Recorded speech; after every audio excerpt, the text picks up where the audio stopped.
অসমের মুখ্যমন্ত্রী হিসেবে দ্বিতীয়বার শপথ নিলেন ডক্টর হিমন্ত বিশ্ব শর্মা। খানাপাড়ায় শপথ গ্রহণ অনুষ্ঠানে উপস্থিত প্রধানমন্ত্রী ও স্বরাষ্ট্রমন্ত্রী।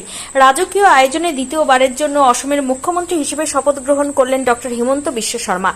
মঙ্গলবার গুয়াহাটির খানাপাড়ায় অবস্থিত ভেটেরিনারি কলেজ মাঠে আয়োজিত এক বর্ণাঢ্য অনুষ্ঠানে রাজ্যপাল লক্ষণ প্রসাদ আচার্য তাকে পদ ও গোপনীয়তার শপথ বাক্য পাঠ করান। 57 বছর বয়সী ডক্টর হিমন্ত বিশ্ব শর্মা প্রথম অকংগ্রেসি নেতা যিনি পরপর দুবার মুখ্যমন্ত্রী হিসেবে নিযুক্ত হলেন। শপথ গ্রহণের আগে গুয়াহাটির কামাখ্যা মন্দিরে পুজো দিলেন বিজেপি নেতারা। পুজো দেন বিজেপির সর্বভারতীয় সভাপতি নীতিন নবীন, দিল্লির মুখ্যমন্ত্রী রেখা গুপ্ত, বিহারের মুখ্যমন্ত্রী সম্রাট চৌধুরী, পশ্চিমবঙ্গের মুখ্যমন্ত্রী শুভেন্দু অধিকারী, ত্রিপুরার মুখ্যমন্ত্রী ডক্টর মানিক সাহা, গোয়ার মুখ্যমন্ত্রী প্রমোদ সাবন্ত প্রমুখ। ডক্টর হিমন্ত বিশ্ব শর্মার শপথ গ্রহণ অনুষ্ঠানে উপস্থিত ছিলেন প্রধানমন্ত্রী নরেন্দ্র মোদী, কেন্দ্রীয় স্বরাষ্ট্রমন্ত্রী অমিত শাহ, অন্যান্য কেন্দ্রীয় মন্ত্রী সহ অন্যান্য রাজ্যের মুখ্যমন্ত্রীরা। দ্বিতীয়বারের জন্য অসমের মুখ্যমন্ত্রী হিসেবে শপথ নিয়েছেন ডক্টর হিমন্ত বিশ্ব শর্মা। টানা তৃতীয়বারের জন্য অসমের সরকার গঠন করছে বিজেপি। প্রথম দফায় অসমের মুখ্যমন্ত্রী ছিলেন সর্বানন্দ সোনোয়াল। বর্তমানে তিনি কেন্দ্রীয় মন্ত্রী। ডক্টর হিমন্ত বিশ্ব শর্মার এই সাফল্যে উচ্ছ্বসিত তার পরিবার।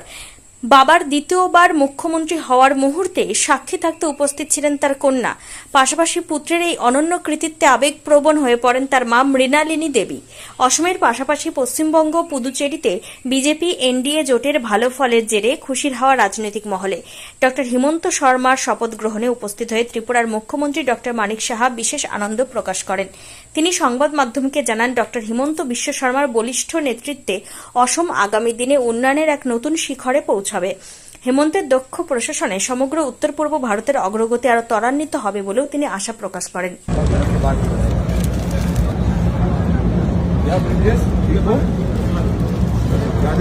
মই শ্রী হিমন্ত বিশ্ব শর্মা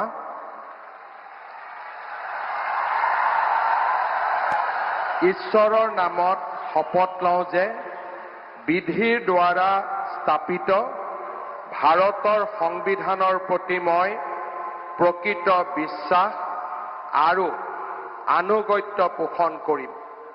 মই ভাৰতৰ সাৰ্বভৌমত্ব আৰু অখণ্ডতা অক্ষুণ্ণ ৰাখিম।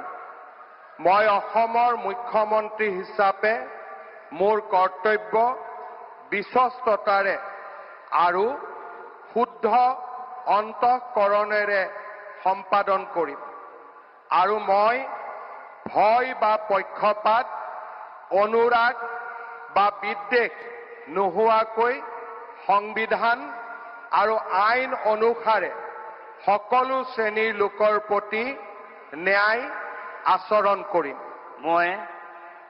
মই শ্ৰী হিমন্ত বিশ্ব শৰ্মা ঈশ্বৰৰ নামত শপথ লওঁ যে মই অসমৰ মুখ্যমন্ত্ৰী হিচাপে মোৰ কৰ্তব্যৰ যথাযথ সম্পাদনৰ বাবে আৱশ্যক হোৱাৰ বাহিৰে মই এনে বিষয় যি অসমৰ মুখ্যমন্ত্ৰী হিচাপে মোৰ বিবেচনাৰ বাবে অনা হ'ব বা মোৰ জ্ঞাত হ'ব তেনে বিষয় মই কোনো ব্যক্তি বা ব্যক্তিসকলৰ ওচৰত প্ৰত্যক্ষ বা পৰোক্ষভাৱে অৱগত বা প্ৰকাশ নকৰিম।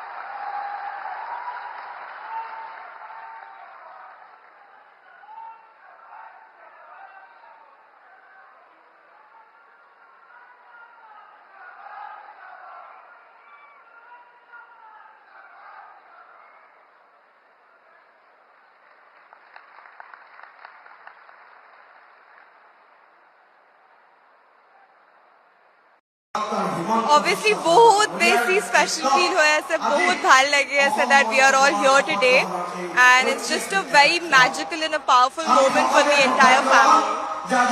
Thank you.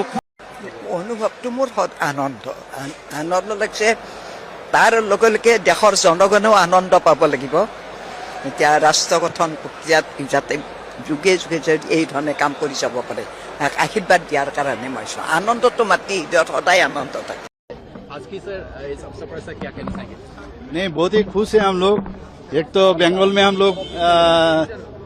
लोग को जीत मिला है फिर आसाम में मिला है पुडुचेरी में मिला है हर जगह में इतना अच्छा जीत अभी आ रहा है और जीत नहीं है जो सोचा भी नहीं था इससे ज्यादा तो इसीलिए खास करके आसाम में जिस तरह जीत हासिल हुआ है मैं समझता हूं आसाम का जिस तरह हमारे माननीय मुख्यमंत्री हेमंत दास जिस तरह आसाम को आगे बढ़ाया माननीय प्रधानमंत्री जी का ब्लेसिंग से ये और आगे बढ़ेगा